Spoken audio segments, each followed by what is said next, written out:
Living with schizophrenia isn't easy, especially when you're not getting relief from some of your symptoms. It can be hard when you're still dealing with symptoms, like hearing voices or seeing things that aren't there. And negative symptoms, like feeling unmotivated or avoiding social situations. If this sounds familiar, it might be time to talk to your healthcare provider and explore a different kind of schizophrenia treatment. Discover your possibilities at treatingscz.com. Hey there, travelers. Kaylee Cuoco here. Sorry to interrupt your music, great artist BT Dubs, but wouldn't you rather be there to hear it live? With Priceline, you can get out of your dreams and into your dream concert. They've got millions of travel deals to get you to that festival, gig, rave, soundbath, or sonic experience you've been dreaming of. Download the Priceline app today, and you can save up to 60% off hotels and up to 50% off flights. So don't just dream about that trip. Book it with Priceline. Go to your happy price, Priceline. Members are getting even more from the DSR network. In addition to an ad-free listening experience, members-only content, and access to our Discord community, members will get access to a weekly wrap-up version of the DSR Daily 2 days before free listeners, and will get our brand new weekly Need to Know podcast a full week early. To become a member and get access to great content before anyone else, head to the dsrnetwork.com/buy and enter code DSR2025 for a special 40% discount on sign-up. That's code DSR2025 at the dsrnetwork.com/buy.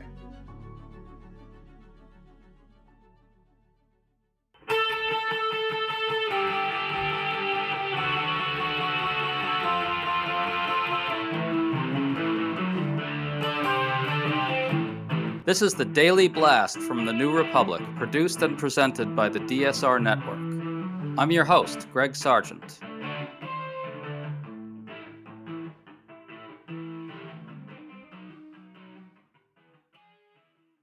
We're in the middle of a split-screen moment right now.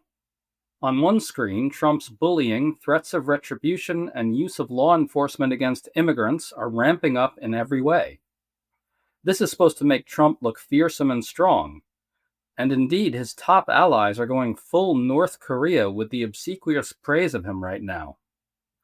But on the other screen, Trump's poll numbers are as bad as they've ever been. A new Gallup poll shows Trump in shockingly terrible shape on immigration, which is a sign of serious underlying weakness. And in the polling averages, Trump's general approval rating is at a low point. We think these things are related. All the authoritarian moves, all the fawning treatment of him as a North Korean dictator, it's all meant to psych us out, to trick us into thinking he's more formidable than he is. Yet the reality is that the authoritarianism itself is sparking political backlash and weakening his public standing. We're trying to make sense of all this with David Kurtz, editor-at-large at Talking Points Memo, who's been writing great stuff about Trump's lawless use of state power against enemies of all stripes. David, it's great to have you back on, man. Thanks, Greg. Good to be with you. So we learned a few days ago that former CIA Director John Brennan and former FBI Director James Comey are now targets of federal criminal investigations related to their work on the Russia investigation during Trump's first term.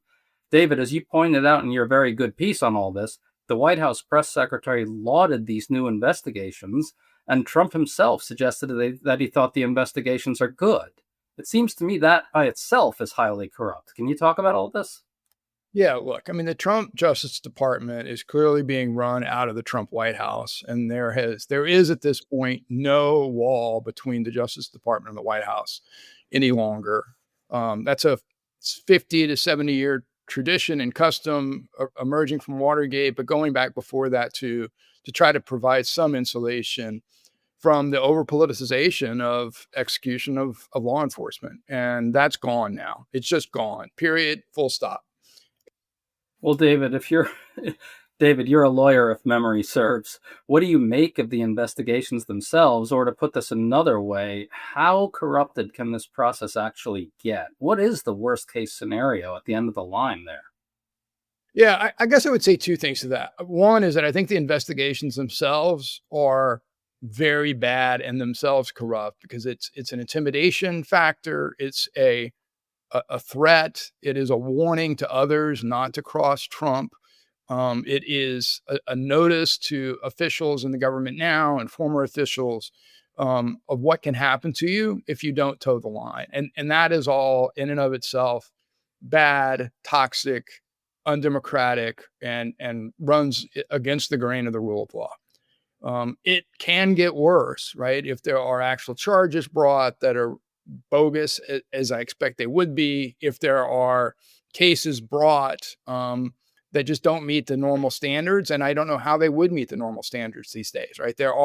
It's all broken down at justice, and so anything that comes out of these investigations needs to be looked at with a high degree of skepticism, and it almost needs to be proven to be legit. And I don't even know how they would do that, right? I mean, all the mechanisms that you would have in place, all the checks and balances, all the professionalism and soberness and careful application of prosecutorial discretion, like all of that's just out the window, Greg. So I think we're left with, which is like this festering toxic mess that's going to persist for another 3.5 years.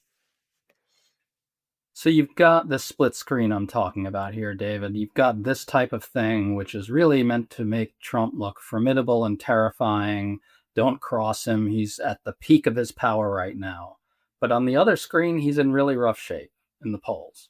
New Gallup poll finds that his approval rating on immigration is down to 35%, while 62% disapprove. And there's been a surge in support for immigration generally. A record high 79% say it's a good thing. David, given that this is supposed to be his strongest issue, I take it as a sign of serious underlying political weakness. And overall, his approval is down in the polling averages, down to 44% with 52% disapproving. That's a low point for him. What do you make of these numbers? He's actually in pretty weak shape, hasn't he?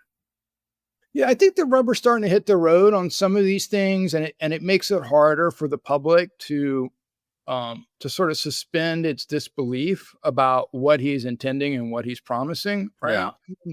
I think it's easy to sort of make pariahs of immigrants and undocumented people and people of color, and in the abstract, in sort of the mass communication authoritarian mode that he's in, people respond to that. But then, and in their own minds, it's like, well, he's just talking about the worst of the worst. He's just talking about, criminals. He's just talking about, people that we wouldn't want in our country in the first place, right? But then as they get into the trying to hit their numbers for mass deportations, as they get into the nitty gritty of actually implementing that plan, suddenly it's people that don't seem bad at all. It's people that it's people that you worked with, or it's people that from church, or what have you. And so we've seen sort of anecdotally, but maybe the polling reflects more than just individual anecdotes, that I think people are starting to see what this really means and the full extent of it. And so maybe there's some pullback there, and maybe some retrenchment about what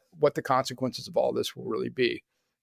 Yeah, and I think also this is really not what Trump and Stephen Miller expected to happen. When they started going into Los Angeles with their paramilitary forces and so forth, they really thought the public was going to be on their side on that stuff. And it's clear that that really is one of the things that started the downward spiral for Trump on this issue. Same with Kilmer Abrego Garcia. And that's not what happened. We've actually seen the Abrego Garcia thing play a major role in turning the polls around on this issue against Trump.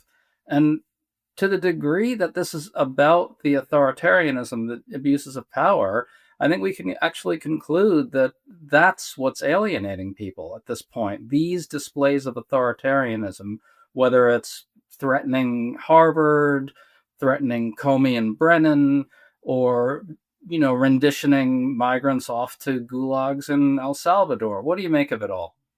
So there's a dynamic here that's concerning to me, which I think we've seen over and over and over again, which is that they have to keep elevating the authoritarianism in order to overcome the backlash to the previous authoritarianism. Right? So it's this escalating pattern of finding a new boogeyman, finding new enemies, finding new foes to hold up. I'm worried that we're just on this continuing escalating scale over time, and each time they go up, more lawlessness occurs, more norms are eroded, and we just kind of keep going down this very dangerous path. It's such a fascinating dynamic you point to there, and we're actually seeing a really good example of it right now. As I mentioned, he's spiraling in the polls on immigration, and yet their response is to ramp up the paramilitary displays in Los Angeles. Right now, they're absolutely off the charts. You've seen the imagery of all sorts of paramilitary equipment on the ground, Trump forces attired in every type of paramilitary garb you can imagine. Stephen Miller just went out on Fox News and said some really sick things. In one case, he said Los Angeles and California are in the middle of an insurrection against the government. That's meant to shock us, right? To scare us into thinking Trump is on the verge of invoking the Insurrection Act. The anti-immigrant propaganda just keeps ratcheting up and up and up as his poll numbers go down, down, down. That's the dynamic you're talking about, right?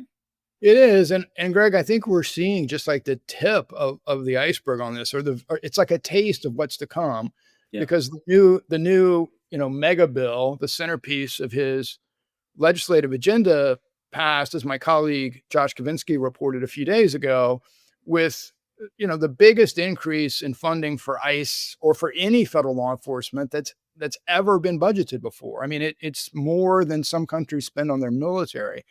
We look back to the war on terror, the war on drugs, like these are things that have huge long-term societal consequences. They morph and sort of deform the law and deform sort of our priorities, both politically, socially, economically, in ways that take decades and generations to reverse. So I think we're on the cusp of a new sort of era here that is deeply disturbing. Yes, I think we're on the cusp of a level of transformation that rivals what happened after September 11th with the ramping up of the war on terror, which people may not remember this, but had immensely destabilizing effects domestically as well. Unlike the war on terror, which had 9/11 as a predicate, or the war on drugs, which actually had a bit, of a drug epidemic happening that we overreacted and responded to. This is largely an invention of a worldview that sees people of color and migrants as below human and as worth holding up as targets for everyone else, right? An us versus them psychology that they have largely invented, and that makes the whole thing more troubling. I agree, David. It strikes me that there's a level of unreality to this transformation that's about to happen that's even greater than the one after 9/11. And old timers like us who lived through the Bush era know how bad that was. I try to explain this to people.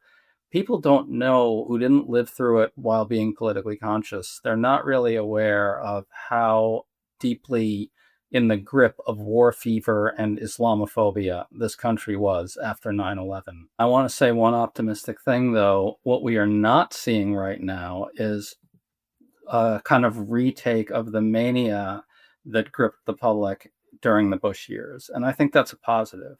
Like I said, the Islamophobia, the war on terror stuff, September 11th was an immensely traumatic event, as everybody knows.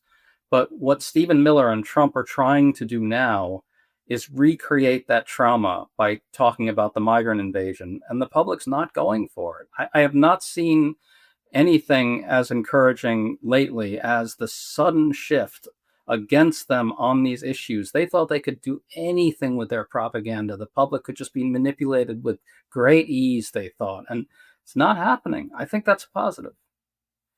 Yeah, I hadn't thought about it that way, to be honest, but you're right in that the political pressure that opponents of Bush felt during that period to fall in line was so great that many of them did, right? And there was a real capitulation on the Democratic side. I know many people see what's happening now as a similar capitulation, but I and maybe in the early days in February, that was more of I think a live concern, but I do think that it's almost, we talk about split screen earlier, but I really do think there are two separate audiences for what he's doing.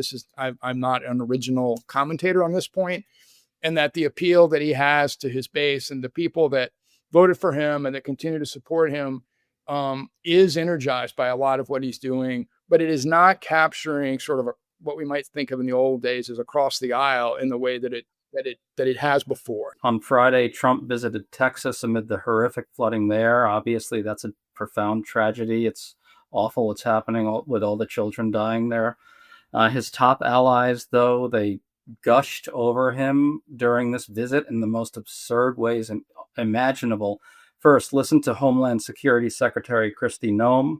Your heart is evident for the people of Texas, and by you coming here and spending the day and taking the time to spend so much time with the families, I've spoken with many of them over the last several days, and they're so grateful for you that not only are you here to come and walk alongside of them, but to spend time with them. And now listen to Texas Governor Greg Abbott. Your commitment to Texas, I know you love Texas, and Texas loves you. We appreciate you showing up, and because of your swift and effective response, we're better positioned to deliver on all those commitments than ever before. Thank you, Governor. That's very nice. Thank you. Yeah, David, that's not at all normal. At times of natural disaster, particularly when it's this horrific, so many lives lost, children's lives lost. Presidents don't typically expect such worshipful propaganda, do they? What's going on here? Isn't it a continuation of this combination of the slide into authoritarianism and the simultaneous continual weakening of Trump's political standing? Yeah, it's not normal at all, as you point out. It's horrifying to see it in such a difficult time for the people in Texas. It is, I think we're seeing the tools of authoritarianism come into play, the misinformation, the denial of reality. I think we're going to continue to see that kind of pinging back and forth between, on the one hand, being super, super aggressive in their authoritarianism and then trying to paper over the consequences that come with that. Yeah, I think that ties it together very nicely. David Kurtz, it's really great to talk to you as always, man. Thanks for coming on. Thank you, Greg. You've been listening to The Daily Blast with me, your host, Greg Sargent. The Daily Blast is a New Republic podcast and is produced by Riley Fessler on the DSR Network.